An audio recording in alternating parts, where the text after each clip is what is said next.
Ravi de vous recevoir sur le plateau de Africa TV, votre télévision panafricaine. Madame, Messieurs, bonsoir. Bienvenue à cette autre édition de Panafricanisme 101. Ce soir, nous déroulons la thématique autour de cette menace généralisée et mondialisée, le coronavirus ou Covid-19.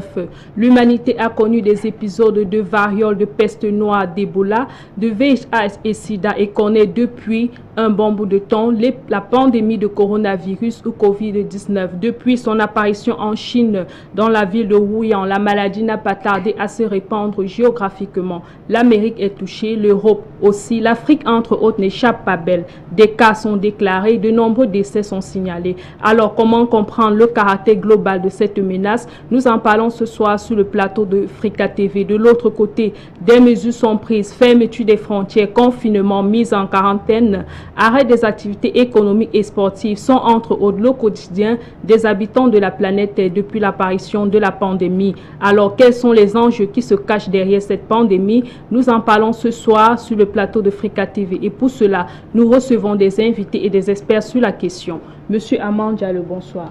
Bonsoir Winnie. Je salue également tous les téléspectateurs de Africa TV. En tout cas, c'est un plaisir pour moi d'être là ce soir pour parler davantage de ce mal du siècle, pour ne pas dire de cette pandémie qui touche le monde entier et qui vient également de faire son apparition dans le continent berceau de l'humanité.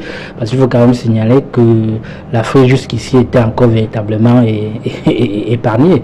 Voilà, il y a quelques pays africains qui sont déjà véritablement touchés par le mal. Ce n'est pas encore alarmant comme en Italie et en France et dans les autres pays africains. On reste néanmoins sur le qui-vive. Donc c'est un plaisir pour moi d'être là ce soir pour davantage sensibiliser les Africains sur ce mal qui touche le monde en général. D'accord, merci. Monsieur Goudjou, bonsoir. Soyez la bienvenue. Bonsoir Vinny, merci, merci de votre invitation.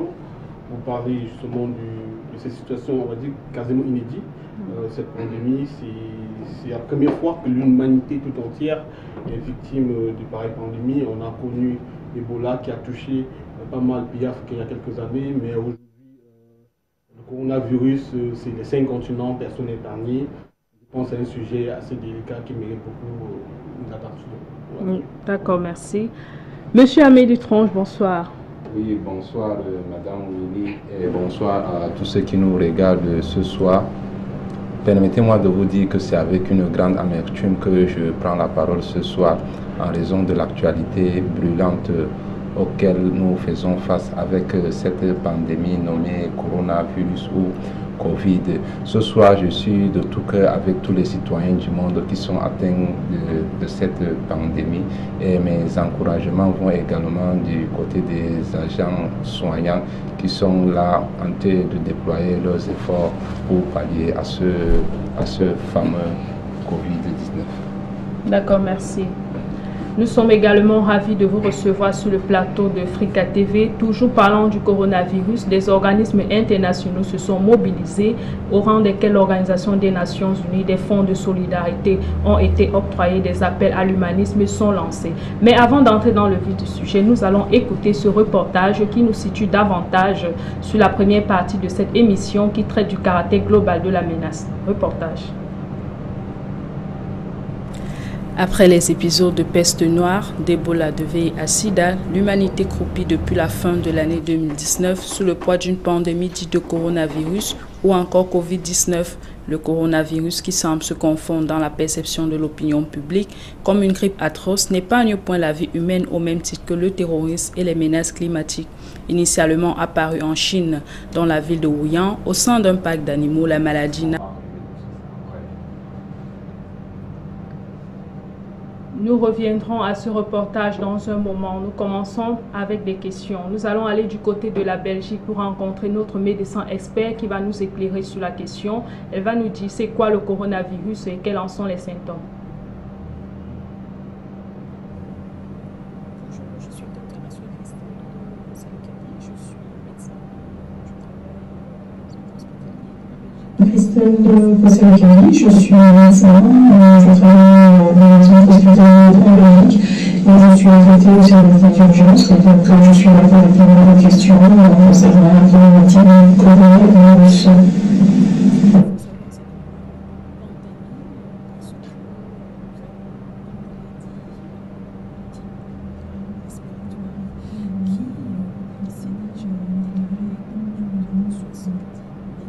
virus respiratoire qui s'est déjà étendu dans plus de 70 pays qui sont actuellement touchés. Nous sommes à plus du départ du foyer de contamination bien probable dans la province de Wuhan, dans la région de Hubei. Mais il faut savoir qu'actuellement, l'épicentre de la pandémie se trouve en Europe. Voilà pourquoi les nouvelles de l'épidémie, de la pandémie, sont beaucoup plus réorientées vers l'Europe. En date du 19 mars, on a pu constater que l'Italie a même franchi la barre des 3400 morts, donc bien plus supérieure que le taux constaté en Chine. En Europe, il y a près de 76 000 cas touchés, donc 76 000 cas touchés. Le premier pays touché est donc l'Italie, avec plus de 40 000 cas, près de 3 400 décès. Nous avons aussi des pays comme l'Iran qui viennent en deuxième position avec plus de 11 000 cas et 1100 décès. Ensuite vient l'Espagne qui occupe donc la 4e position du palmarès et puis vient l'Allemagne, la France qui actuellement a près de 9 000 cas et une centaine de décès, près de 250 décès. Dans le pays où je me trouve, la Belgique, on se retrouve encore entre 500 à 1000 cas de personnes touchées par le Covid-19. Le Covid-19, c'est le nom de la maladie parce qu'elle fait référence au nom du virus, le coronavirus. Et étant donné que c'est une maladie, donc disease, comme on dit en anglais, donc on dit Covid et 19 pour exprimer l'année à laquelle ce virus a été découvert et donné en alerte en Chine, c'était en novembre 2019.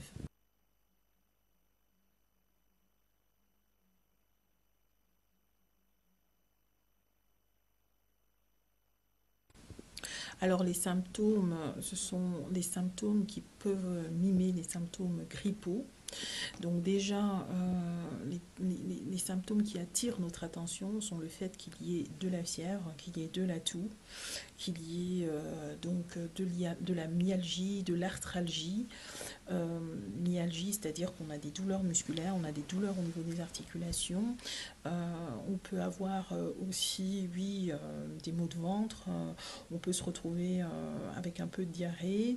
Mais essentiellement, ce sont des symptômes qui prennent les voies respiratoires, la toux, la fièvre, l'irritation du fond de la gorge et puis tous les symptômes qui miment la grippe. Alors la transmission du virus, étant donné que c'est un virus qui attaque les voies respiratoires, donc on a vite compris que ça se transmet par tout ce qui est gouttelettes,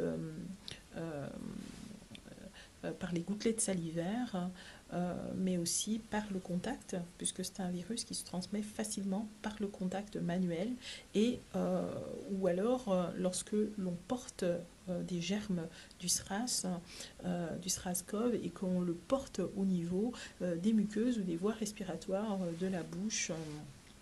Et donc voilà, donc les mesures les plus simples déjà pour éviter d'avoir ce virus serait de protéger les portes d'entrée des voies respiratoires. Voilà pourquoi le port des masques chirurgicaux est intéressant.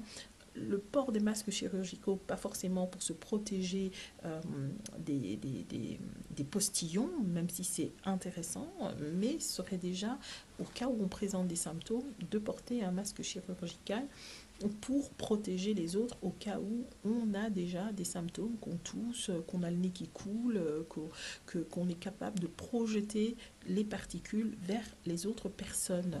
Alors, en dehors de ça, on a d'autres types de masques qui, eux, par contre, sont capables de filtrer l'air des particules qui sont contaminées et qui ont une bonne conteneurs dans les germes ayant le SRAS-CoV à l'intérieur de l'air ambiant, des aérosols faits contenant le SRAS-CoV. Et dans ce cas, on utilise des masques qui protègent bien plus que les masques chirurgicaux qui, quand on les met, on laisse passer de l'air à côté. Et dans ce cas, on utilise des masques dits de type FFP2.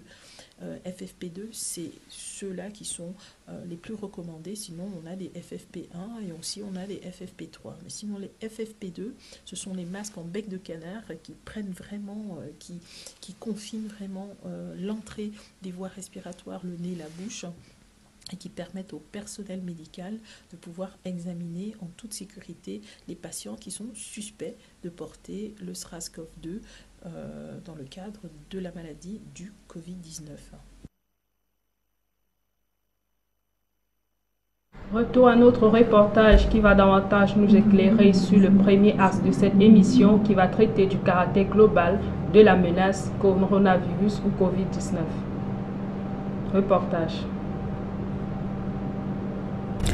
Après les épisodes de peste noire, d'Ebola, de VIH/SIDA, l'humanité croupit depuis la fin de l'année 2019 sous le poids d'une pandémie dite de coronavirus ou encore Covid-19, le coronavirus qui semble se confondre dans la perception de l'opinion publique comme une grippe atroce n'épargne au point la vie humaine au même titre que le terrorisme et les menaces climatiques. Initialement apparue en Chine, dans la ville de Wuhan, au sein d'un parc d'animaux, la maladie n'a pas tardé à se répandre sur tous les continents. L'Europe est touchée, l'Amérique aussi, l'Afrique entre autres n'échappe belle. Comment comprendre le caractère global de cette menace? Telle est l'inquiétude qui se dessine dans les esprits. Sur ce continent berceau de l'humanité, l'on compte déjà un peu plus de 500 cas, une douzaine de décès dont majoritairement en Égypte 200, en Afrique du Sud 150, en Algérie, au Maroc, au Sénégal 31, au Burkina Faso 20 et au Cameroun une quinzaine. Le reste des pays connaissant en moyenne moins de 5 cas individuellement. De l'autre côté du monde, environ 200 000 cas et 5 000 décès sont détectés. À la suite de la Chine, l'Italie, l'Iran, l'Espagne et la France sont les plus touchés. Bien que de nombreuses explications seraient attribuées à cette pandémie, notamment sur les réseaux sociaux et cachant manifestement les guerres et rivalités entre les grandes puissances occidentales, l'on ne saurait nier que ces effets se font de plus en plus ressentir. Fermeture des frontières en quarantaine, conflit.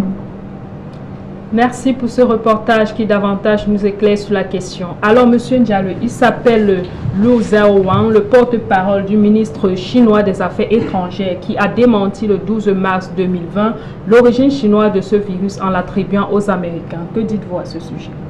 Bon, c'est vrai quand même que c'est un peu confus parce que on sait quand même que c'est du côté de la Chine que le virus a été découvert. Il y a généralement la province de Wuhan que l'on a signalé tout à l'heure dans le reportage qui a été longtemps l'épicentre de la maladie. Mais si on remonte quand même, même si on vient d'attribuer un nouveau nom, le Covid-19, pour dire que c'est en 2019 que le virus est découvert, mais quand on remonte quand même dans les archives, il se dit quand même que le coronavirus était un vieux virus. Donc c'est comme quelqu'un disait que c'est une petite grippe d'à côté qui pendant des années antérieures, beaucoup parlent des années 80, d'autres vont vers les 50 véritablement par là, mais toujours est-il que c'est en Chine que la maladie a commencé et puis ça a pris de l'ampleur dans les autres pays du monde. Ce qui urge maintenant, surtout pour l'Afrique, c'est comment être à l'abri de cette maladie, parce que la Chine, on semble annoncer en Chine que c'est déjà quasiment un peu la fin de la pandémie, même si cela peut être un coup communicationnel, véritablement pour montrer que l'Empire du Milieu, qui est un pays aussi puissant, a vaincu la maladie, mais reste néanmoins que des continents, notamment en Europe, des pays comme l'Italie, la France, dans une moindre mesure l'Allemagne, l'Angleterre aussi, souffrent de plein fouet véritablement de cette pandémie-là. Maintenant, l'Afrique est touchée. Des pays un peu comme le Cameroun, le Maroc, ben, quand on observe quand même, c'est plus dans des pays, l'Afrique, qu'on peut dire maghrébine, voilà, où on peut retrouver un peu des Africains un peu à la peau blanche. C'est dans en Algérie aussi, c'est dans ces pays-là que la maladie frappe de plein fouet. Des pays comme le Cameroun, on n'a pas encore enregistré des cas de décès. C'est vrai que le gouvernement parle déjà de 21 cas de personnes contaminées, avec deux personnes qui ne présentent plus des symptômes, qui sont même véritablement déjà rentrés chez eux en famille. L'idéal pour nous maintenant, c'est qu'il ne faut plus qu'on pérore beaucoup à foison sur où est-ce qu'on a découvert, ainsi de suite. On trouve que l'idéal, l'urgence pour l'Afrique aujourd'hui, c'est comment est-ce que véritablement on peut confiner, on peut faire en sorte que l'urgence communicationnelle, comment est-ce qu'on peut faire en sorte pour ne pas davantage alarmer les Africains, pour faire en sorte que nous soyons plus confiants et qu'on puisse aussi aborder la maladie, même s'il y a beaucoup de morts ailleurs, avec beaucoup de maturité, mais aussi véritablement avec beaucoup de discipline, parce que vous savez que les Africains ne sont pas trop disciplinés. Voilà. Et c'est justement d'une petite banalisation, et puis ça va aller dans tous les sens. D'accord, merci. À présent, nous sommes avec vous, M. Boudjou. Les États puissants possèdent de la bombe nucléaire, ils possèdent les bombes atomiques, ils possèdent l'arme nucléaire, ils possèdent la technologie, ils possèdent des programmes de prévision de toutes sortes. Mais comment se fait-il qu'aujourd'hui l'humanité soit assommée par un virus, un petit virus qui apparemment apparaît très puissant? Comment vous expliquez cela? Déjà, je ne dirais pas que c'est un petit virus, parce que le corona aujourd'hui a montré sa puissance. C'est pas un petit virus. On va dire que voilà, le virus a surpris tout le monde. Je ne pense pas que cette ampleur a été préparée avant. Et puis sa capacité à se propager et aller tellement vite, ça peut tout le monde du coup. Aujourd'hui, on voit les gouvernements essayer de prendre des mesures comme ça à la hâte pour essayer d'éviter cette propension-là. On a vu tous les gouvernements du monde entier, que ce soit la France, en Grande-Bretagne, aux États-Unis, sortir, prendre des mesures qui parfois, chaque fois il fallait changer. On a vu en France, Emmanuel Macron, en l'espace de 4 jours, a fait 2 discours pour annoncer d'autres mesures, pour dire le virus a surpris pas mal de personnes, y compris nous en Afrique. Aujourd'hui, on voit comment les gouvernements s'organisent pour faire face à cette pandémie. On comprend que voilà, personne n'était préparé à ça. Et c'est la preuve une fois de plus qu'on n'est jamais à l'abri. On peut être aussi puissant, mais on n'est pas à l'abri de ce qui peut arriver. Et aussi, je me dis, c'est aussi les conséquences des laboratoires qui sont un peu implantés un peu partout dans le monde, parce que la vérité, c'est que le coronavirus sort des laboratoires. Certaines sources le disent, à Wuhan, un laboratoire extrêmement protégé qui détient les virus les plus dangereux au monde. Je pense qu'il y en a comme ça quelques-uns, dans je pense 4 laboratoires. Et puis c'est ça, ce sont les fabrications de l'homme. Et à un moment donné, ça se retourne contre nous et parfois on ne peut pas contrôler les conséquences. Donc aujourd'hui, on subit encore une fois de plus les expériences, on va dire comme ça, les laboratoires. Mais bon, on va dire on a l'habitude. Et ça dit que tout est prémédité? Peut-être pas forcément. Peut-être tel que c'est fait, on va dire peut-être d'aucuns pas pensent, hein, et je suis peut-être d'avis avec eux que c'est une guerre économique également qui est lancée. Oui, mais on verra. D'autres disent qu'il y a les laboratoires la grosse industrie pharmaceutique mondiale qui est derrière cette affaire. Mais bon, ce n'est que des suppositions, il n'y a aucune preuve. Mais aujourd'hui, face à la rudesse de la pandémie, on peut se poser pas mal de questions. Et si c'est une guerre économique, pourquoi est-ce que l'Afrique doit être touchée? Parce qu'elle ne se classe point au rang des puissances.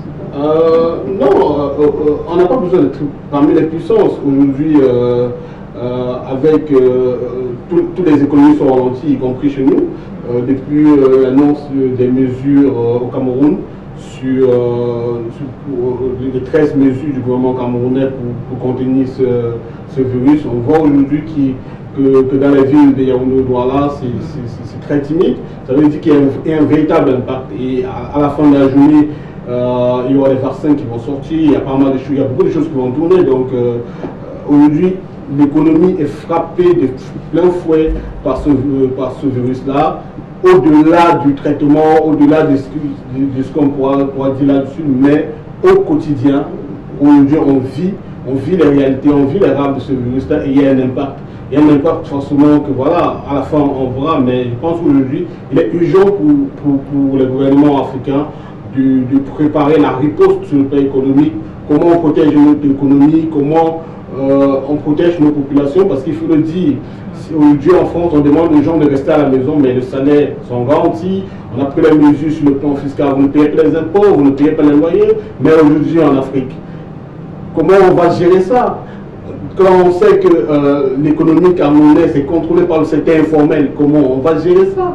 Je pense qu'on est face à un dilemme très très compliqué et je pense qu'il faut réagir très vite par rapport à ça, sinon ça serait catastrophique, pas sur le plan sanitaire seulement, mais sur le plan de l'économie.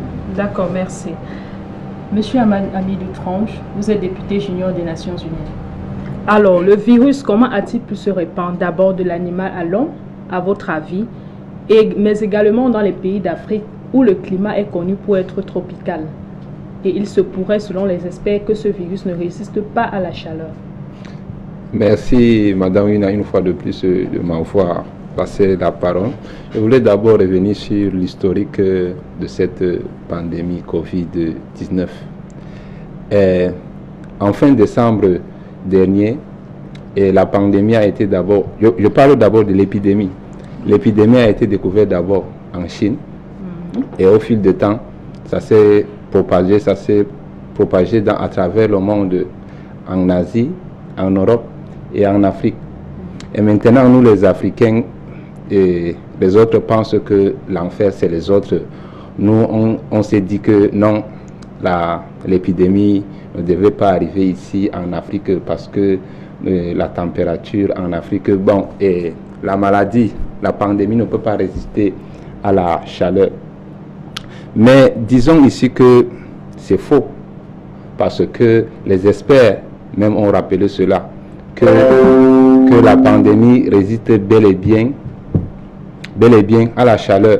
Mais tout ce que nous devons faire, nous les Africains, par exemple ici au Cameroun, nous devons respecter par exemple les 13 mesures, même si ça ne suffise pas, nous devons respecter les 13 mesures ordonnées par le gouvernement, notamment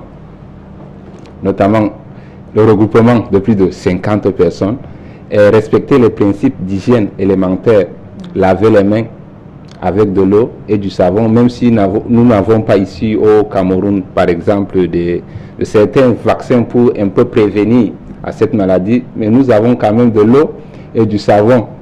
Donc, potable? De l'eau, oui, l'eau potable. Nous avons en plus le gel désinfectant. Ce gel désinfectant. Et je voulais dire à cela encore que nous les Africains, il y a quelque chose qui nous manque toujours. Comme je l'ai rappelé tout à l'heure, lorsqu'on a détecté cette pandémie, nous avons cru que l'enfer c'est les autres, donc la maladie ne devait pas faire rage en Afrique. L'Organisation mondiale de la santé, qui est le gendarme sanitaire mondial, a rappelé, je pense c'était avant-hier, il a rappelé que l'Afrique doit se préparer donc au plus pire. Au plus pire. Et maintenant, ici par exemple au Cameroun, on a détecté, je pense, plus de 20 cas. Plus de 20 cas. Maintenant, nous n'avons pas un plateau technique assez qualifié comme en Europe. Donc, nous sommes en quelque sorte, je dirais que nous sommes mal partis. L'Afrique est mal partie. Je m'arrête là pour le moment. D'accord, merci. Monsieur Ndiaye, nous revenons à vous. Bon. Parlons à présent un mot. Bon, je voulais simplement dire que l'Afrique est un continent béni de Dieu et que par rapport à cette pandémie, nous ne sommes pas mal partis, mais nous sommes plutôt bien positionnés. Voilà. Parce que vous savez que tout se joue au niveau, par exemple, de la communication. Et quand on fait pareil, tout est au niveau véritablement communicationnel. C'est une maladie qui ne tient pas compte qu'on ait un plateau technique qui est élevé ou pas.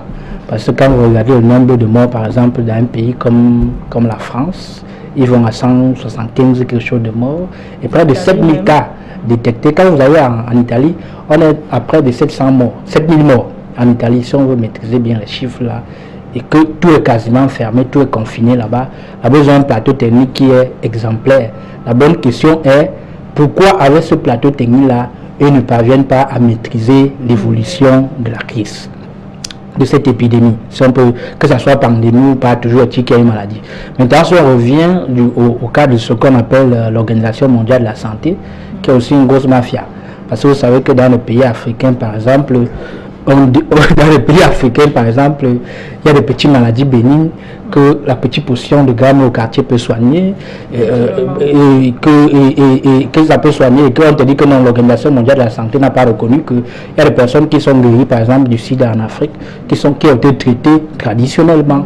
Voilà. Et on te dit que non, l'Organisation mondiale de la santé, c'est une mafia que ceux qui dirigent le monde ont mis sur pied pour pouvoir contrôler les États forts, pour pouvoir contrôler les États faibles, un peu comme les pays africains. Quand une organisation dit que l'Afrique doit se préparer au pire, alors que le pire est déjà en Europe, ça veut donc dire que c'est quelque chose qu'on a préparé pour détruire les Africains, parce que ça c'est le sous-entendu qu'il y a véritablement derrière. Maintenant c'est à l'Africain de ne pas prendre ça au premier degré, de trouver des moyens. Le premier moyen de riposte en Afrique, c'est d'abord psychologique. C'est-à-dire que l'Africain doit être fier de lui pour comprendre que effectivement il est fort physiquement que le blanc, pour d'abord résister à certains schèmes. La preuve c'est que même quand on nous prenait ici pour aller combattre pour les blancs, on résistait que eux. Quand on tirait, criait, quand on tirait sur un noir, il pouvait avoir sa fierté. Voilà. Je suis en train d'argumenter. Voilà. Je suis en train de... Il ne faut pas me couper, parce que ça fait en sorte que moi je perds un peu le... Donc, chaque Africain doit être fier. Il y a certaines maladies, il ne fallait pas s'alarmer. La première victoire sur le coronavirus, c'est d'abord psychologique. L'autre victoire, c'est que on ne peut pas oublier nos différentes potions de grammaire. Que quand on a une petite grippe d'à côté, même si je ne suis pas médecin, il faut d'abord utiliser ces petites potions-là. Parce que c'est une grippe, il faut d'abord utiliser déjà des petites potions-là. C'est en osant qu'on va trouver des solutions. Localement, même pour soigner, parce que si j'ai suivi, aux États-Unis, on disait que non, il y a déjà un remède là qui calme ça un peu. Donc vous voyez déjà que c'est une préparation. On est en train de quasiment programmer les Africains pour dire que les Africains sont les cobayes. Aucun pays au monde ne détient la bombe atomique.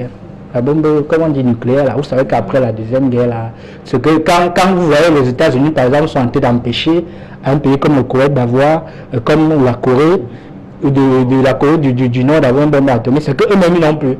Parce qu'après la guerre, on a vu que c'était quelque chose qui devait que ça devait être détruit, parce qu'un jour ou l'autre, même aux États-Unis, ça peut déclencher là. C'est un peu comme les nucléaires. Eux-mêmes non plus. Et ils empêchent les autres véritablement d'avoir. Donc ça c'est la vérité. Ça c'est des vérités qu'il faut dire au monde. Et que avec je prends le cas par exemple d'un pays comme le Cameroun où on sont encore qu'à 21 cas et qu'il y a 2 personnes qui sont déjà véritablement hors du danger. Si on panique, si on est là dans la rue pour paniquer et qu'on n'est pas là par exemple pour vaquer à nos occupations de tous les jours, mais en prenant des précautions hygiéniques qui vont avec et en faisant comme si c'est la vie normale là, on ne peut pas véritablement tenir.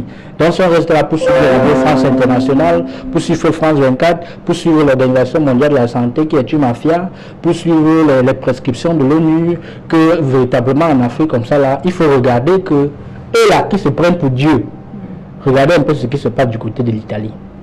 Même le pape a dit qu'il ne fait plus d'église avec qui ne fait plus la messe avec le grand monde. Il y a une chaîne que j'aime beaucoup, je crois que c'est une chaîne qui est, quand je regardais ça souvent, ma compagne à la maison me demandait que, mais il y a une chaîne là où les gens tournent seulement sur place. C'est une chaîne arabe, c'est à la Mecque, où les gens tournent là. Depuis que le coronavirus a commencé, il n'y a plus que 3 personnes qui tournent autour de la boucle. Donc vous voyez que, même chez eux là, ils ont même interdit aux gens d'entrer.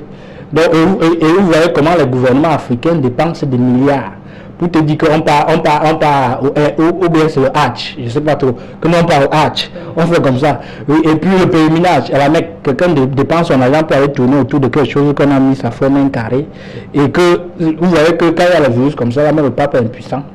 et quand même ceux-là sont véritablement impuissants. Moi, le pape dit que non, on ne veut plus de regroupement, ainsi de suite. L'Africain doit donc s'interroger qu'il y a un être qui existe, qui est invisible, qui est Dieu, mais qui n'est pas forcément Dieu qui est importé. Voilà. Nous devons nous interroger pour trouver des solutions locales au coronavirus. Les premières mesures sont sécuritaires. Il faut d'abord interdire surtout les gens qui viennent d'ailleurs, les Blancs. Parce que oui, parce que c'est les Français qui sont d'abord entrés avec le coronavirus au Cameroun. Les deux premiers cas, c'était les Français. Et ils sont entrés comment? Ils passent par des aéroports. On les teste comment on devait envoyer pour confiner ailleurs. On les laisse dans la nature. Il faut d'abord les mettre véritablement en quarantaine et puis protéger la population locale.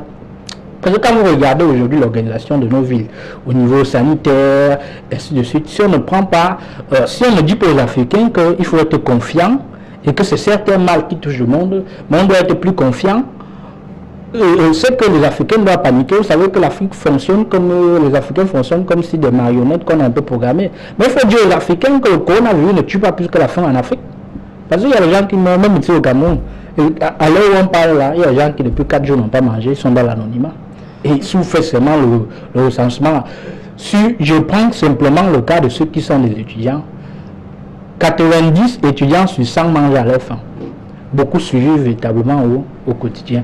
On ne voit jamais l'Organisation mondiale de la santé, la Banque mondiale, l'ONU, pour aider les gouvernements africains à comment se préparer la relève de demain.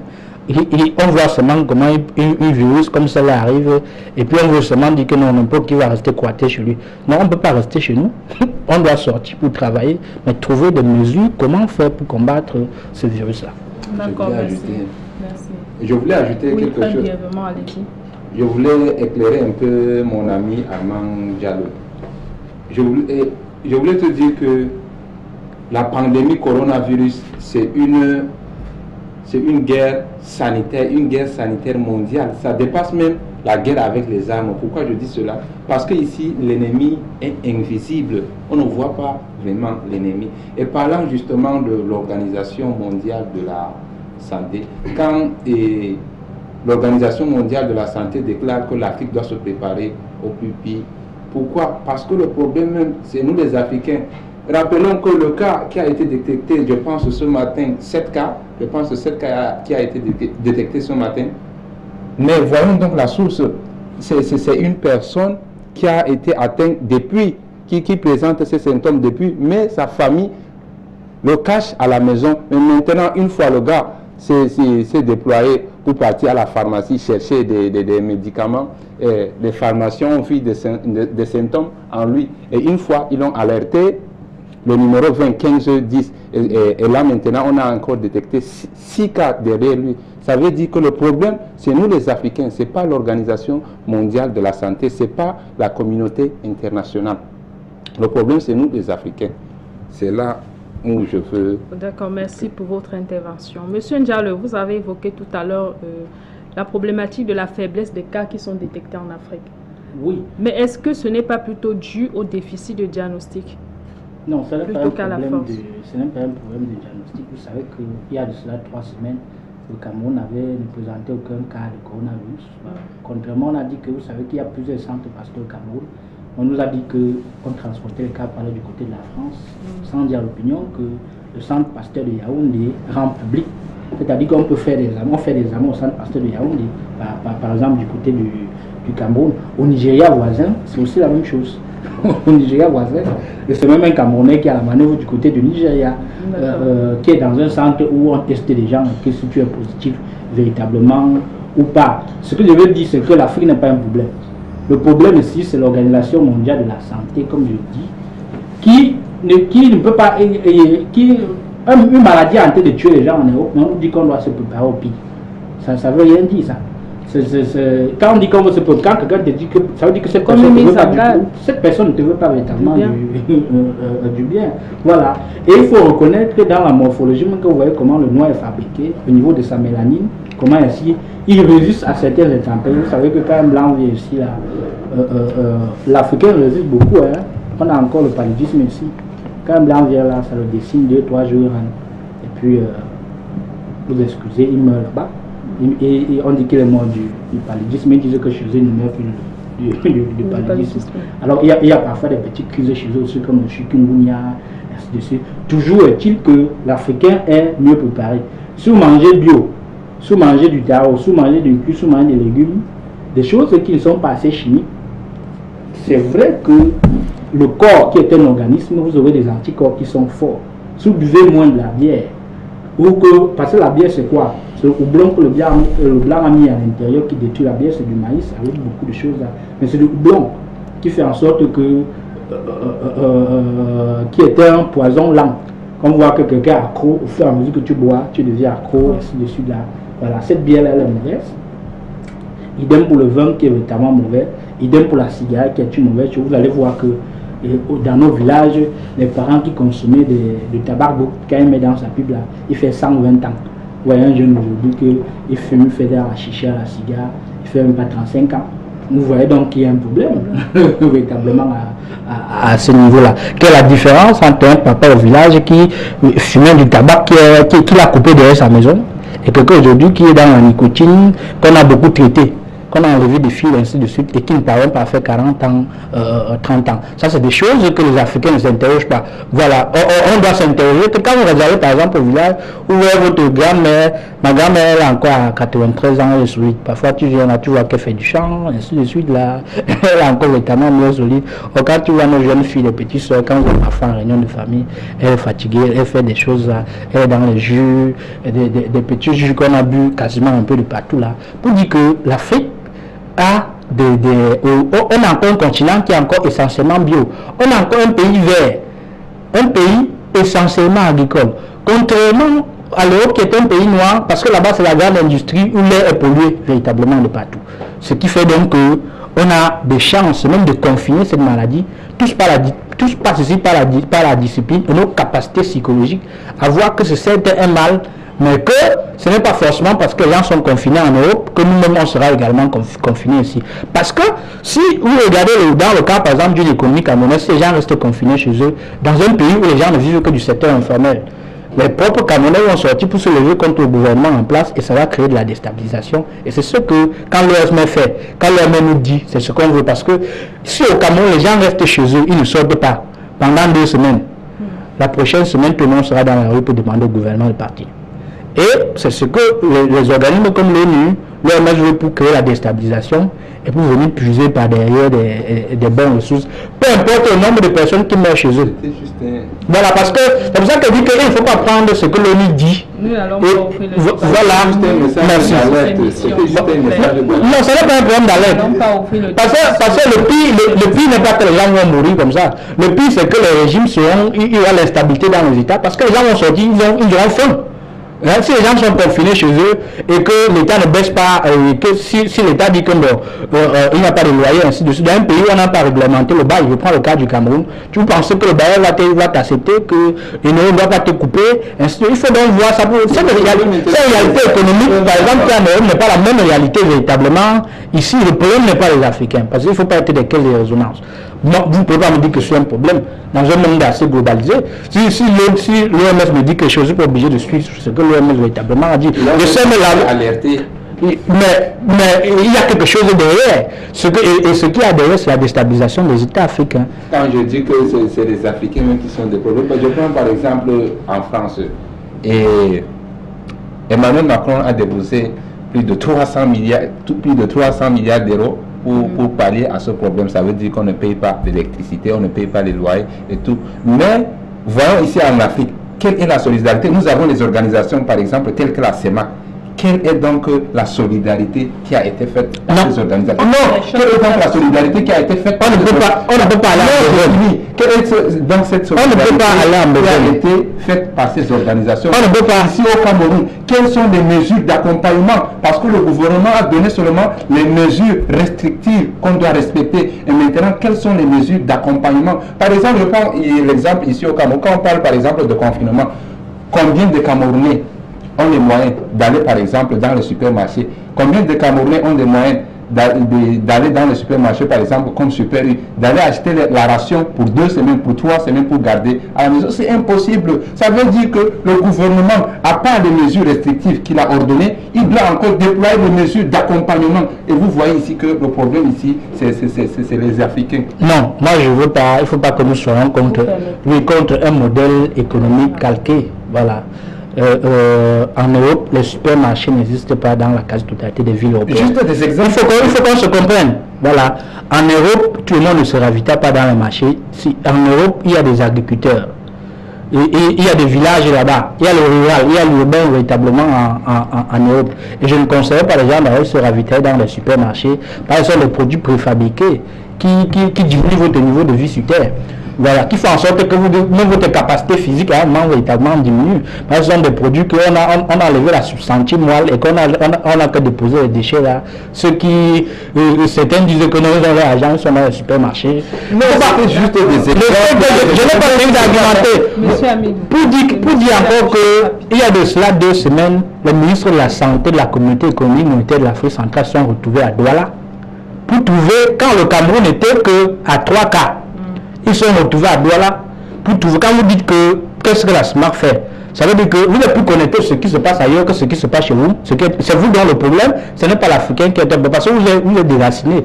Si vous suivez trop ce qui se passe ailleurs, ça veut dire que vous vous retrouvez là où vous ne devez pas être. Et du coup, on n'a pas besoin de dire que mesures d'accompagnement. J'ai dit tout à l'heure que notre économie était informelle et qu'on ne peut pas faire forcément ce qui se passe ailleurs. Parce qu'on ne peut pas, c'est pas parce qu'on confine les gens en France ou le système de la retraite que forcément on doit confiner les gens véritablement. Ce que j'ai dit depuis, vous allez voir que depuis il y a quand même les bars ferment à 18h, ainsi de suite. Donc ce n'est pas parce qu'en France on a confiné les gens. Il faut comprendre que nous ne sommes pas, l'alerte n'est pas encore véritablement au rouge au Cameroun. Nous ne sommes qu'à 21 cas. Et pour éviter que davantage cela se propage, il faut sensibiliser, pas les critiquer. Il faut sensibiliser ceux qui nous suivent pour dire que oui, on peut venir à bout de cette pandémie-là. Mais rappelons, ce qui est essentiel, il ne faut pas réduire le noir que le mauvais, mais il faut quand même dire que le blanc qui est trop fort ne parvient pas à maîtriser la maladie. Le blanc qui a un plateau technique assez élevé ne parvient pas à maîtriser avec la communauté internationale. Je n'ai pas un problème à la communauté internationale, je suis réaliste. Je n'ai pas un problème à la communauté internationale. Je suis réaliste. Je n'ai pas un problème. Le problème ici que nous tendons toujours la main. Je vous rappelle que les 13 mesures qui ont été ordonnées par le gouvernement, ce sont des mesures qui ont été ordonnées par l'OMS dans la majorité des pays africains. Se laver les mains régulièrement et éviter les regroupements de 50 personnes. Ça, c'est des mesures qui ont été déployées par l'OMS. Vous savez qu'il y a la mesure a été respectée. Vous savez quand même qu'il y a la maladie de, vous savez qu'il y a la maladie de Monsal. Un peu comme la typhoïde, ainsi de suite là. Vous allez dans 100 villages au Cameroun, mais vous allez voir le niveau de vie des gens là-bas, ils font que des pays champions. Comment est-ce que les héros là, et pourquoi on met l'homme que ceux qui sont en vie? Mon problème ici, M. Armand Diallo, parce qu'il faut la solidarité qui a été déployée par les Africains eux-mêmes. Quelles sont les mesures d'accompagnement pour le moment, des mesures restrictives? Pour le moment, l'Afrique n'est pas encore au même stade que ce qui se passe au niveau de l'Europe. Ce qui se passe au niveau, par exemple, de la Chine. Ce qu'il faut aux Africains, par exemple, aux pays d'abord comme le Cameroun, parce qu'on avait fermé notre frontière, notamment le Cameroun a fermé toutes ses frontières terrestres. Vous savez que c'est le Cameroun qui nourrit un pays voisin, un peu comme la Centrafrique et le Tchad. Avec des communications avec le président, on a décidé qu'on rouvre la frontière avec le Tchad. Et que à ce niveau-là, il y a des petits mécanismes qui vont véritablement être mis en place. Le Tchad voisin n'a qu'un cas, qui était marocain, n'a qu'un cas par exemple de coronavirus. Et ce gars c'était un Marocain qui a transité par l'aéroport international de Douala, qui a atterri à N'Djamena. Rapidement, ils ont mis sur pied des mesures. Il y a des étudiants tchadiens qui sont quittés du Cameroun, par exemple, pour aller du côté, pour rentrer chez eux au Tchad. Ils sont entrés clandestinement. Et tout à l'heure, quand on entrait dans le studio, je disais un communiqué au secrétaire général de la présidence tchadienne qui demandait à cela de venir se faire identifier. Et vous prenez par exemple un pays comme le Gabon, pour rester en Afrique centrale, où le président a dit, c'était dans un discours avant, où il a signalé que si quelqu'un est malade et qu'on l'a mis en confinement, il sort, il aura les amendes, sera véritablement puni par la loi. Donc, si quelqu'un suit plus ce qui se passe ailleurs, quand vous regardez un pays comme le Rwanda, où on a mis sur pied des mesures sanitaires, un pays comme la Côte d'Ivoire, où on a mis sur pied des mesures sanitaires, un pays comme le Sénégal, où quand on regarde le président Macky Sall, qui sensibilise à la télévision, il fait des vidéos, comment est-ce qu'on lave les mains, ainsi de suite. Et quand vous dites qu'on ne fait rien en Afrique, ça veut dire que c'est vous êtes un problème et que ce ne sont pas les Africains. Moi, je parle juste un point, monsieur, madame Mila, sur un point. Je parle juste des mesures d'accompagnement. Nous avons des mesures restrictives qui ont été ordonnées d'abord en premier lieu par l'OMS, l'Organisation mondiale de la santé, et ensuite les pays africains ont respecté juste cela. Et maintenant, ma question et ma préoccupation, c'est les mesures d'accompagnement, la solidarité qui a été faite par les Africains pour accompagner. Quel mesure d'accompagnement? Un pays comme le Niger, quand n'avait pas encore enregistré son premier cas de coronavirus, mais le gouvernement a mis sur pied un fonds de réserve de 15 milliards pour faire face. Et le président a parlé à la télévision pour signaler le président Oussoufou. Et Mohamed Oussoufou, il a fait un discours à la télévision pour dire que c'est une menace qui touche à l'Afrique de l'Ouest, et ainsi de suite. On met un fonds de 15 milliards à côté. Le Tchad, lui, également a mis un fonds de 15 milliards. Quand le Tchad n'était pas encore touché, ce sont des mesures qui, ça dépend de l'économie de tout un pays. Ce n'est pas parce que les gens ont mis que le Cameroun va forcément faire la même chose. Donc, on ne peut pas faire le monde ne fonctionne pas en copier-coller. Et effectivement, mais ce qu'il faut, c'est l'Africain ne vit pas en autarcie. Pourquoi est-ce que depuis que décembre, que la maladie a commencé là-bas, c'est seulement février que ça a touché le Cameroun? Hein? Et c'est depuis décembre 2019 que la maladie s'est vue par exemple du côté de la Chine, mais ça vient, le Cameroun vient véritablement d'enregistrer son premier cas de la maladie. Et comme vous avez vu que cette maladie elle est évolutive en France, et peut-être ça va véritablement aller crescendo. Macron a apparu à la télévision en disant même qu'il n'a jamais vu que c'est une guerre qui est véritablement... Mais l'Afrique est en guerre tout le temps. Ce n'est pas, vous savez, que le coronavirus qui veut mettre l'Afrique en guerre. L'Afrique est en guerre tout le temps contre les mauvais Africains qui sont des pièces de résonance qui font la récitation de ce que ceux qui gouvernent le monde ont écrit, au lieu de se réinterroger pour être au même niveau que cela. Vous pensez par exemple que si vous savez quand même que même la Chine est dans le système mondial, chez eux, ils peuvent trouver des solutions qui peuvent venir à bout du coronavirus, mais comme on est dans la mafia mondiale, et que c'est des petits commerces, et à la messe de nuit qu'on ne fait pas véritablement avec eux, ils peuvent trouver là, et que ça n'entre pas encore dans l'intérêt général, ils ne mettent pas véritablement ça sur le marché. C'est donc aux Africains de tester toutes les solutions possibles de grammaire, quand on a le rhume possible. Voilà. Il ne faut même pas s'alarmer, il faut comprendre, il faut affronter ça avec la tête haute. Il ne faut pas tenir compte de l'OMS, qui est une mafia, ou de l'organisation, parce que l'OMS est de connivence à l'Organisation mondiale du commerce, quand on commercialise les médicaments qui sont des chimiques qui nous détruisent encore davantage. D'accord, merci. Retrouvons notre médecin du côté de la Belgique, Dr Assoua. Elle va nous éclairer sur les mesures de protection, mais également elle va analyser la problématique des infrastructures sanitaires en Afrique en la matière.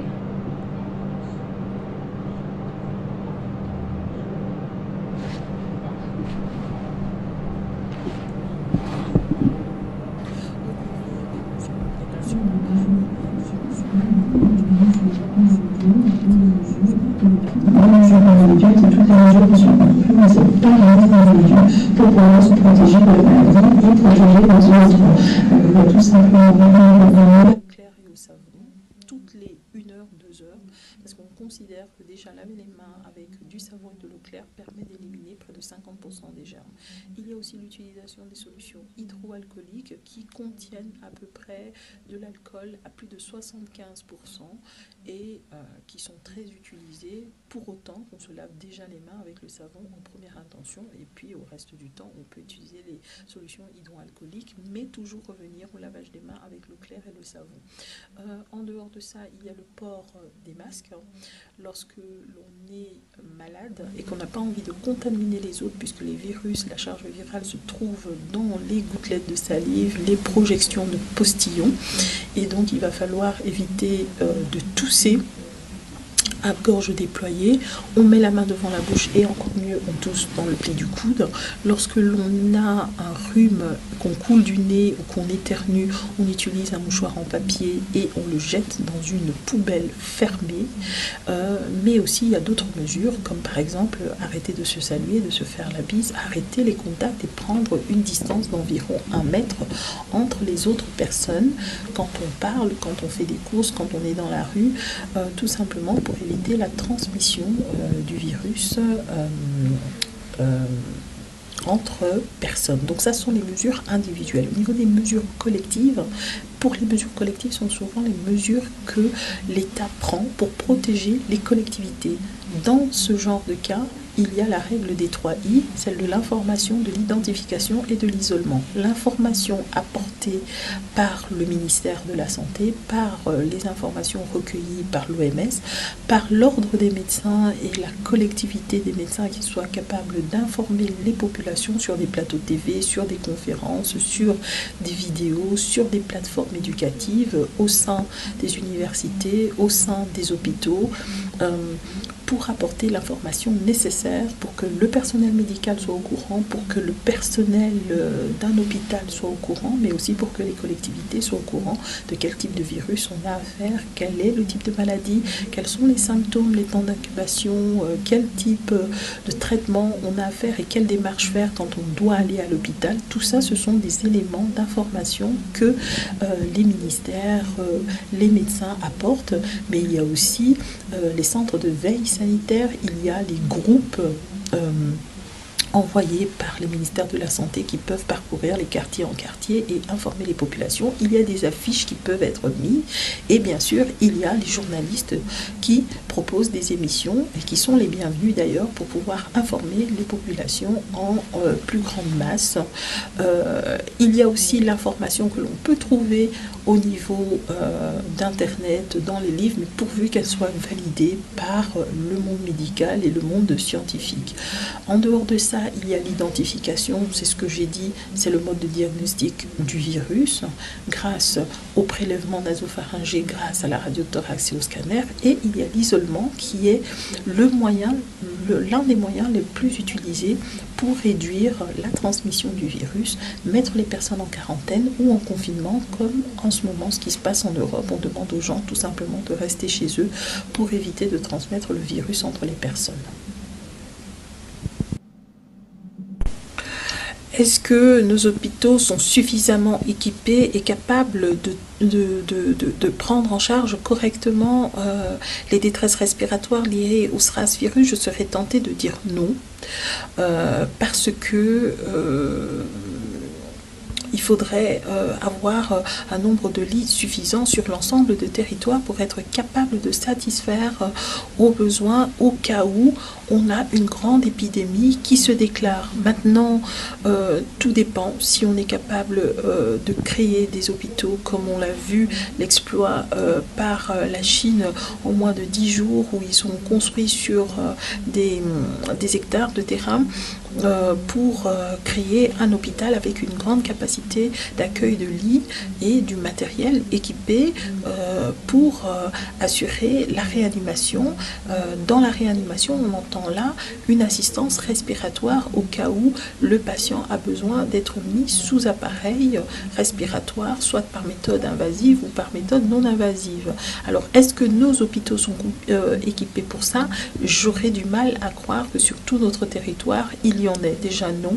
De deux, même dans les grandes villes, il y a des manquants au niveau des soins de réanimation, mais là je laisse la tâche à chaque ministre de la santé de chacun de nos pays de faire l'inventaire et de dire aux populations ce qu'il en est. Par ailleurs, il n'y a pas que au niveau des services de réanimation, de soins intensifs, il y a aussi au niveau du diagnostic. On n'a pas assez de kits pour pouvoir réaliser les diagnostics. En dehors du diagnostic par prélèvement, par frottis nasopharyngé, il y a aussi le diagnostic par voie imagerie.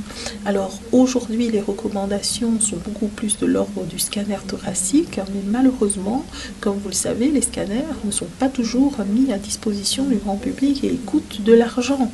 Alors faire des diagnostics à base de scanner devient quasi un luxe, si bien qu'on se contente de faire des prélèvements nasopharyngiens. Alors en dehors de ça, il y a aussi l'équipement au niveau des laboratoires. Est-ce que nous sommes assez fournis au niveau des réactifs, au niveau des centres de dépistage et au niveau des suivis tout simplement des patients qui auront besoin des prises de sang de façon un petit peu plus régulière pour les suivre. il y a aussi ça qui se pose comme problème. Et enfin, il y a la problématique qui se pose au niveau des centres de laboratoires de recherche qui ne sont pas assez suffisants sur nos territoires pour pouvoir mener à bien sur la recherche du vaccin. Le vaccin qui serait le must pour pouvoir parler de guérison et de prévention. Dans tous les cas, il y a des dernières études qui ont été émises par la firme Sanofi sur l'utilisation de la chloroquine, du sulfate d'hydroquinone d'hydrochloroquine, de sulfate d'hydrochloroquine qui permettrait donc de la quinine tout simplement sous le nom commercial du Plaquenil qui serait après un essai sur 24 patients, serait donc un traitement antipaludéen qui pourrait venir à bout du SRAS, mais à condition certainement qu'il soit utilisé dans les premiers jours de début de symptômes et puis à partir du 5e jour accompagné d'une antibiothérapie. Là se pose maintenant la question d'approvisionnement en termes de médicaments. Est-ce que nous avons assez de pharmacies qui pourront commander ce médicament et à quel coût? Sachant que déjà, les traitements antipaludéens ne sont pas à la portée de tout le monde, puisque le paludisme en lui-même crée déjà des décès de près de 450 000 personnes par an en Afrique, chez nous, par manque de moyens et par diagnostic tardif. Donc, il y a tout plein de problèmes qui se posent au niveau de la prise en charge des patients, au niveau du SRAS, de la maladie de Covid-19, tant en intra-hospitalier qu'en extra-hospitalier, et tout ça relève de la volonté politique et de la capacité de pouvoir injecter de l'argent dans le budget santé, dans le budget prise en charge médicale de nos patients.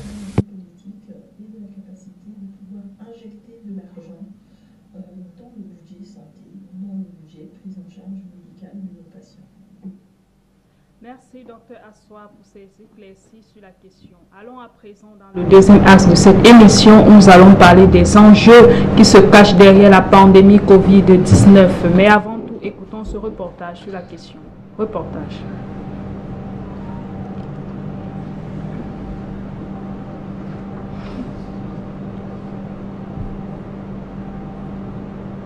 Fermeture des frontières, mise en quarantaine, confinement, règles d'hygiène, arrêt des activités économiques, éducation en berne, activités sportives en branle, rencontres gouvernementales, psychose et peur, retour massif au pays d'origine, mesures d'urgence généralisées sont entre autres le quotidien des habitants sur la planète Terre depuis l'annonce du Covid-2019.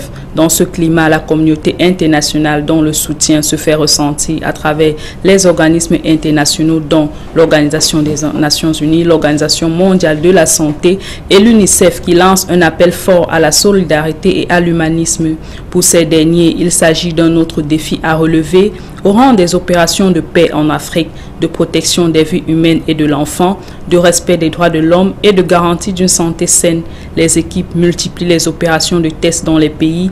Les fonds d'aide sont octroyés dont 15 millions de dollars pour les Nations Unies, 675 millions de dollars pour l'Organisation mondiale de la santé afin de lutter contre la propagation du virus. Si la maladie semble apporter de par la peur qu'elle suscite, des apaisements aux crises et tensions qui sévissaient déjà sur le continent africain, notamment la trêve humanitaire en Libye en raison du coronavirus, l'on s'interroge tout de même sur les enjeux de cette pandémie qui génère une crise économique, une crise humanitaire, une crise sanitaire, une crise politique et même géopolitique.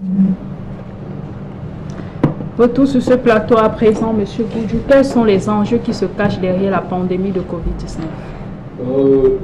L'enjeu économique est énorme. À la fin, je pense que le monde est en train d'aller tout droit vers une crise économique mondiale. C'est inévitable. Peut-être un peu plus pire que la crise qu'on a connue en 2008. Donc c'est le principal enjeu. Aujourd'hui, les gouvernements, pour ceux qui ont déjà réagi, prennent beaucoup de mesures. On a vu en France avec l'État qui s'engage à payer des salaires et tout ça. Donc c'est des crédits qui sont faits. Donc globalement, l'économie mondiale sera secouée par ce virus. Et la question qu'on se pose, c'est comment va se faire la reprise. Aujourd'hui, avec toutes ces grosses nations qui sont dettes, à un moment donné, il faut que cette dette justement soit épongée. Comment cela va se passer? Est-ce qu'aujourd'hui, l'Afrique également ne sera pas ce continent-là qui va payer cette dette-là? On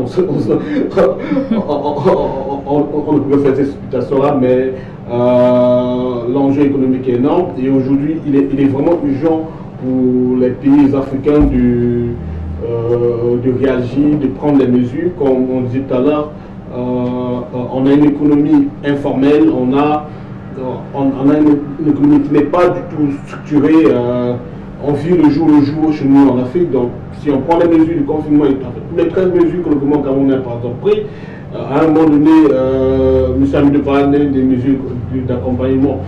Il a raison. Je pense que c'est avec le temps que les différents ministères, les différentes institutions vont réagir.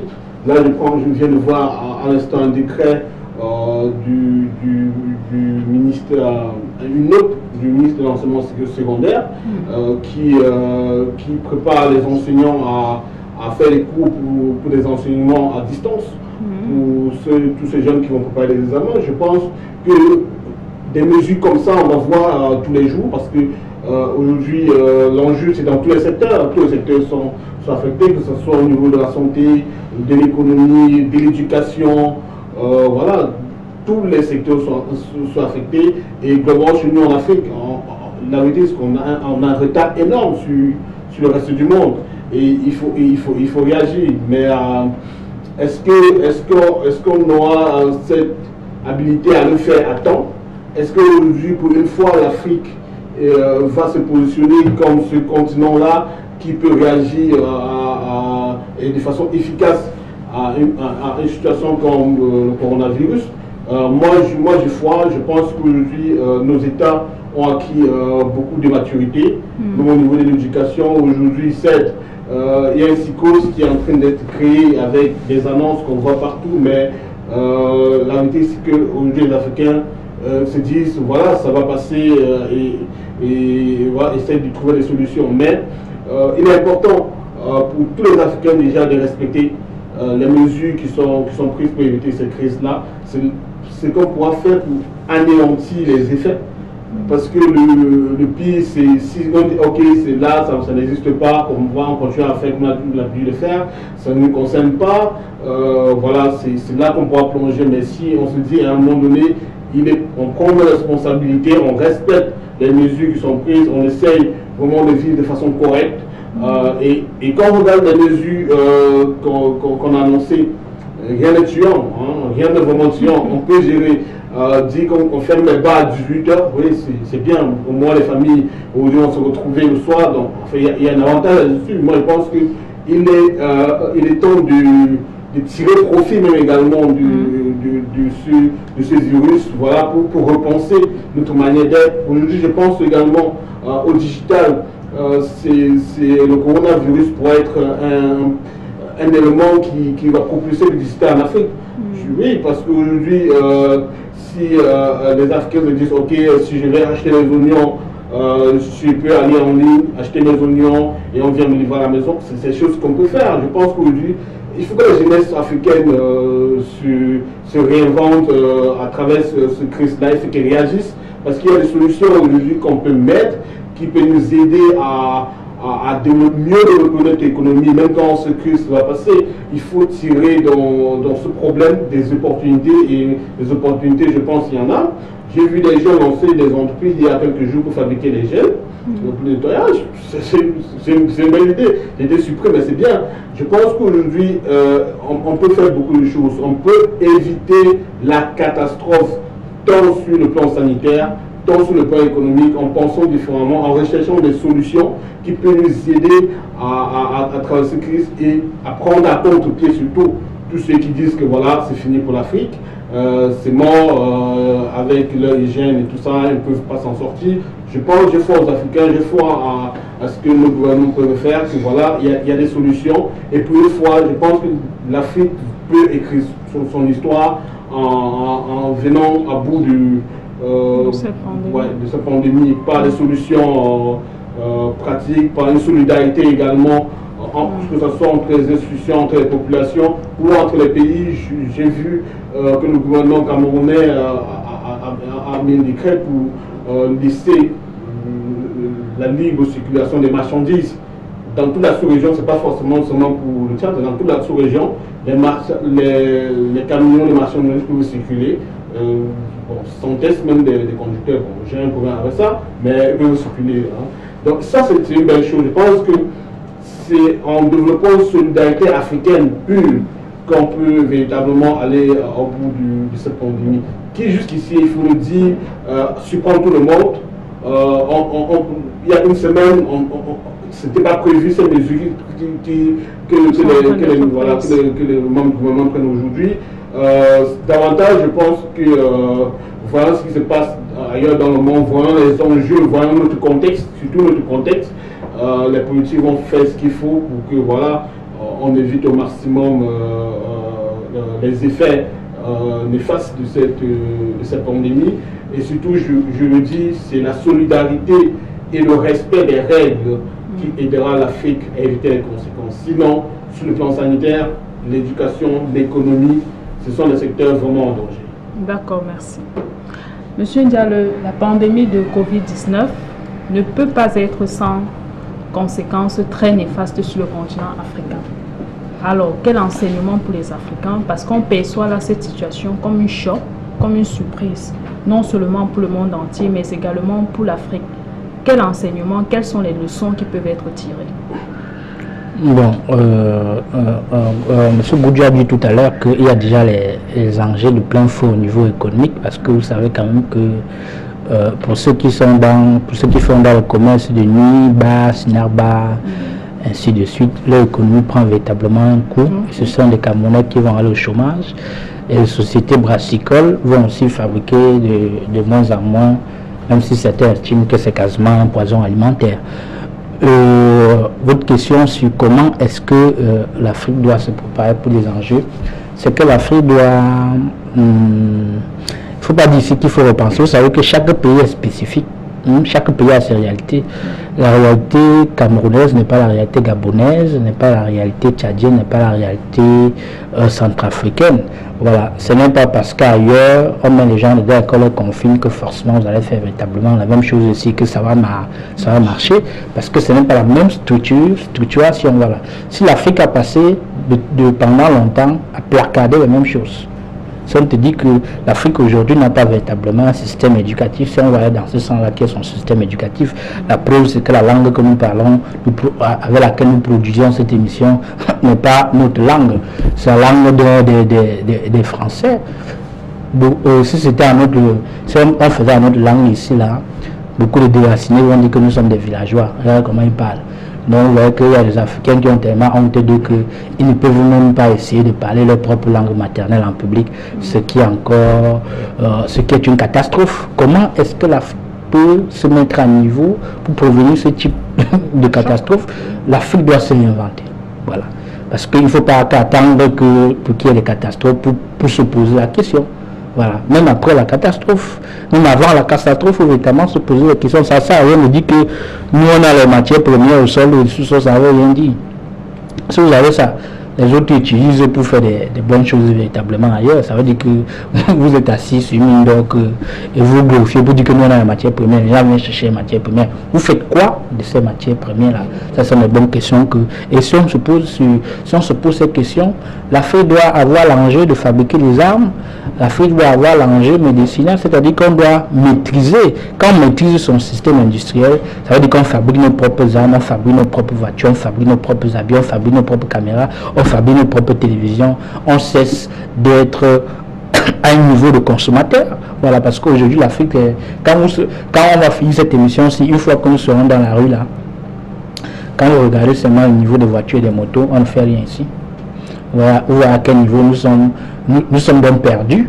Voilà, parce que les voitures qu'on emprunte, la majorité des habits est tout ce qu'on a ici dans ce studio-là, peut-être seulement le bois, mais quand je regarde avec la matière, je n'ai pas l'impression qu'on a fabriqué ici. C'est d'abord un problème. Donc, on doit d'abord apprendre à consommer ce que nous fabriquons, à faire en sorte que le tissu industriel qui est embryonnaire soit une industrie de haute qualité. Et cette industrie de haute qualité passe véritablement par la prise de conscience que la poubelle que le blanc a jetée, la brocante, ne peut plus entrer chez nous. Parce que quand la brocante entre chez nous, ça tue le petit industriel d'à côté. Quand vous allez porter les vieilles machines, vous allez porter les vieux plats, vous allez porter les vieilles mousses. Celui qui fait la mousse ici localement ne peut pas payer les employés.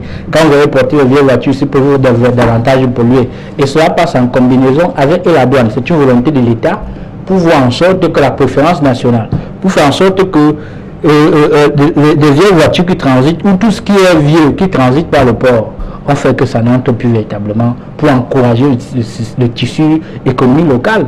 Pour que si le Cameroun a son tissu économique local, et des choses comme ça là arrivent là, on ne peut pas beaucoup on ne souffrirait pas davantage parce qu'on maîtrise notre économie, parce qu'on peut transformer localement notre banane en biscuits qu'on peut vendre dans le pays voisin, parce qu'on peut transformer localement notre héros qu'on peut vendre dans les pays voisins, parce qu'on peut transformer localement notre cacao et que les gens ne seront pas obligés de voir que non, ça c'est le chocolat Nutella, parce que j'ai vu la publicité à France que non, je veux simplement manger le Nutella, alors que nous on fabrique également des chocolats locaux, des chocolats ici véritablement au niveau local. Cela amène donc ceux qui nous dirigent, même si beaucoup sont mal élus, à repenser ce système-là de gouvernance en Afrique passe d'abord au niveau éducationnel, parce que tout part au niveau de l'éducation. Quand vous regardez l'Allemagne aujourd'hui, quand vous regardez des pays comme la Chine, ce sont des pays essentiellement industriels. C'est-à-dire qu'il y a des filières qui ne nous servent plus véritablement à rien. Vous ne pouvez pas former ceux qui parlent plus davantage que l'Afrique. Un pays en construction comme le Cameroun a besoin de technocrates, de techniciens, des gars qui sont des techniciens véritablement des domaines. Des gars on a besoin de former des ingénieurs en fabrication de voitures, en fabrication de pièces détachées. On a besoin de former des ingénieurs en pont et chaussée. On a besoin davantage de former des ingénieurs qui peuvent nous monter des mini-centrales hydroélectriques avec des petits coups d'eau qui sont dans les villages. Et c'est ces petits coups d'eau qui sont dans les villages qui vont faire en sorte que nous pouvons transformer localement le maïs qui est là-bas, nous pouvons transformer localement le café qui est là-bas, pour que les gens ne viennent plus véritablement vers la ville.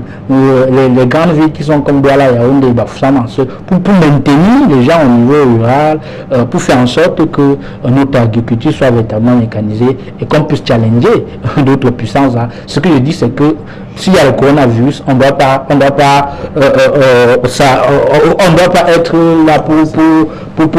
pour se lamenter.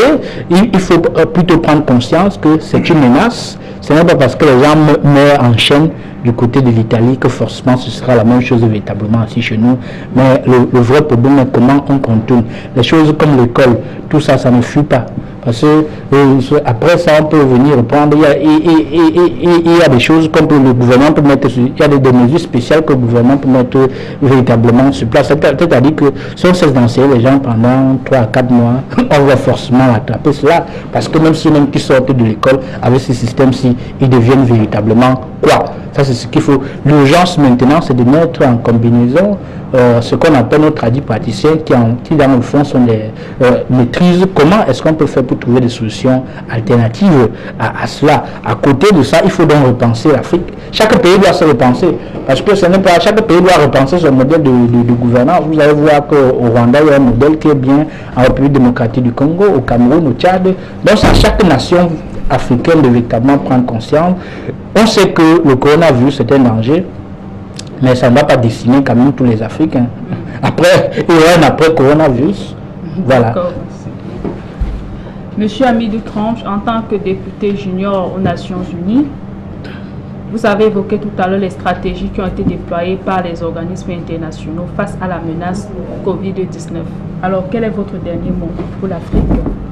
Ok, mon dernier mot pour l'Afrique est d'abord la pandémie Covid-19, c'est un cataclysme pour l'Afrique.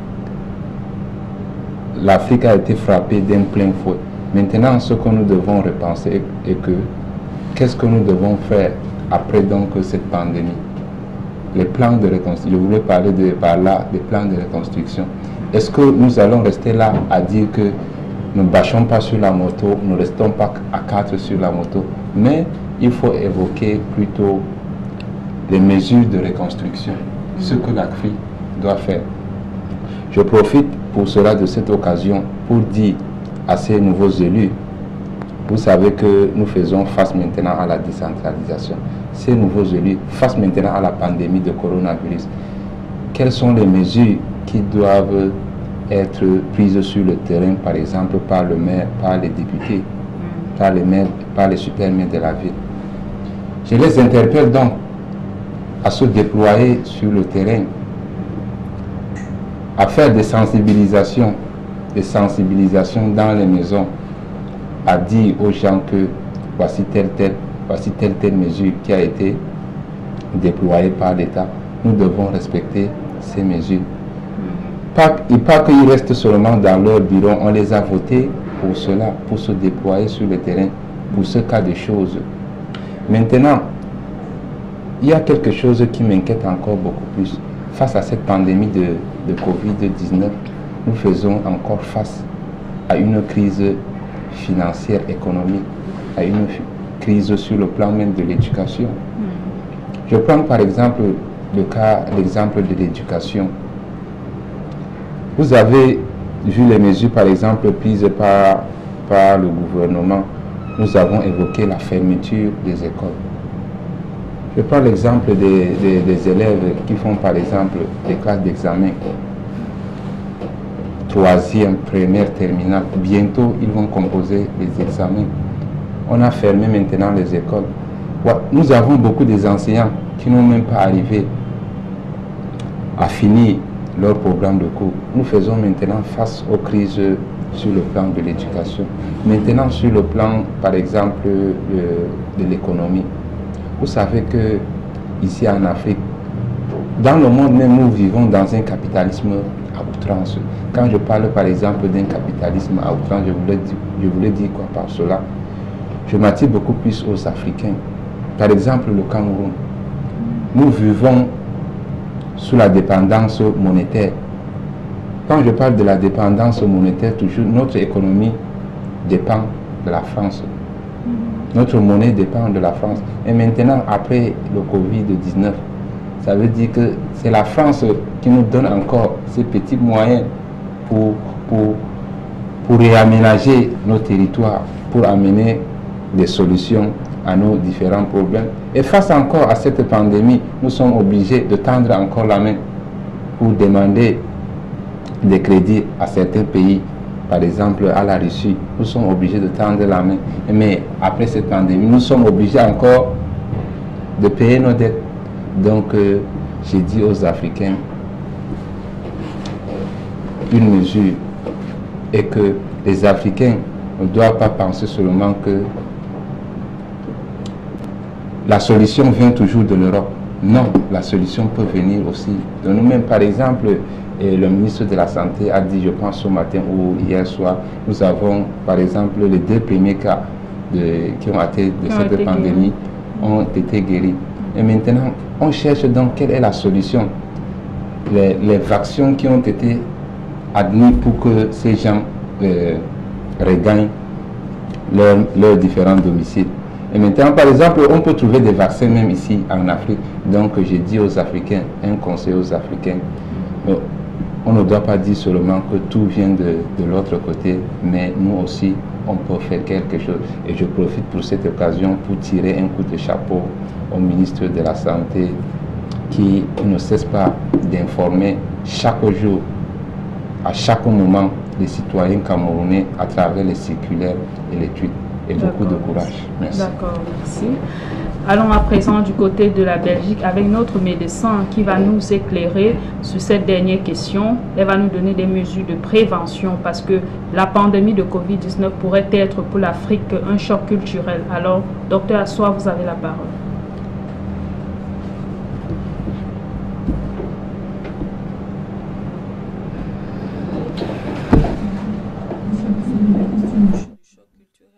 comment est-ce que nos populations seraient capables de s'adapter, de s'habituer à toutes les mesures qui doivent être prises, comme par exemple le confinement, comme par exemple le fait d'être isolé, si jamais le gouvernement, les différents gouvernements de nos États ont décidé ainsi, comme il y a eu la décision de la fermeture des bars, des discothèques, des églises, des écoles, qui sont des bonnes choses pour éviter à ce que les personnes se rassemblent à plus de 50 personnes en un lieu, puisque là, ça sera juste du pain béni pour la propagation du virus.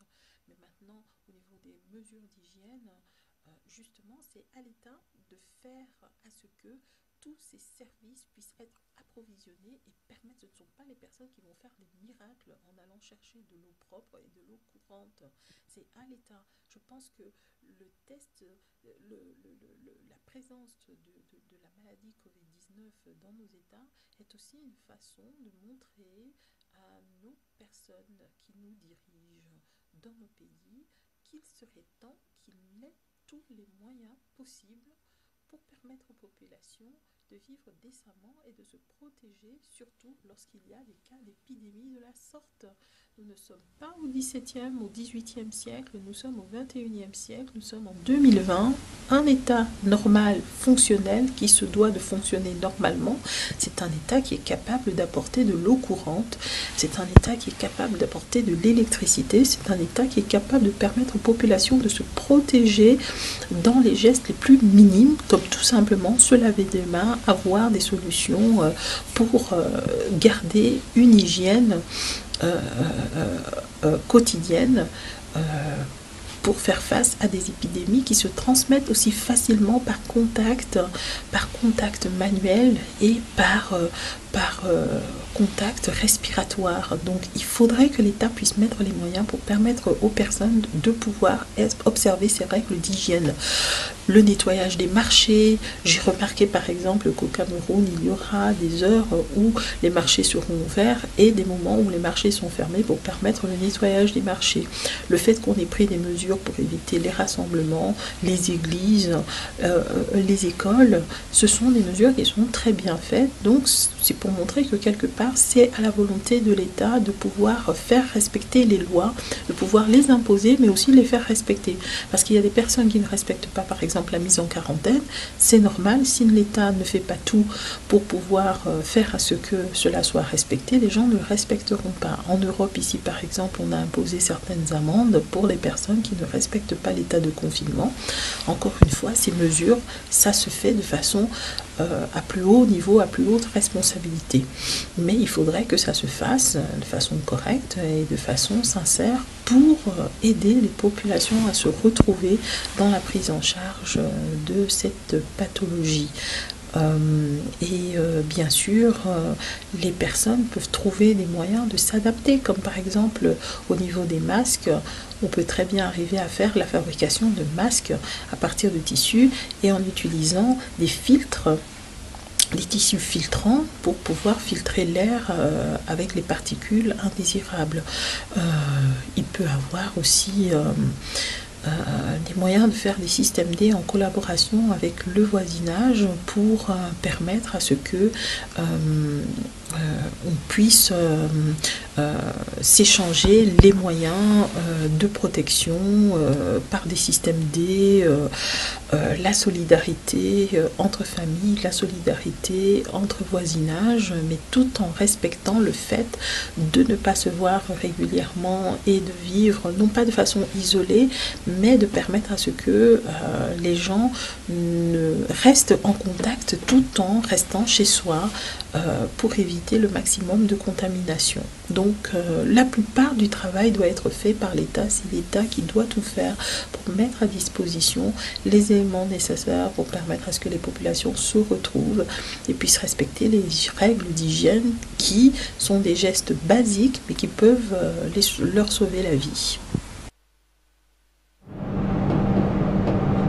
Merci docteur pour votre brillante contribution. Chers téléspectateurs, nous avons parlé du coronavirus, nous avons parlé du quotidien des Africains depuis l'apparition de la pandémie. L'Afrique doit se réinventer, doit penser aux mesures de reconstruction. L'État a du pain sur la planche, mais les Africains aussi.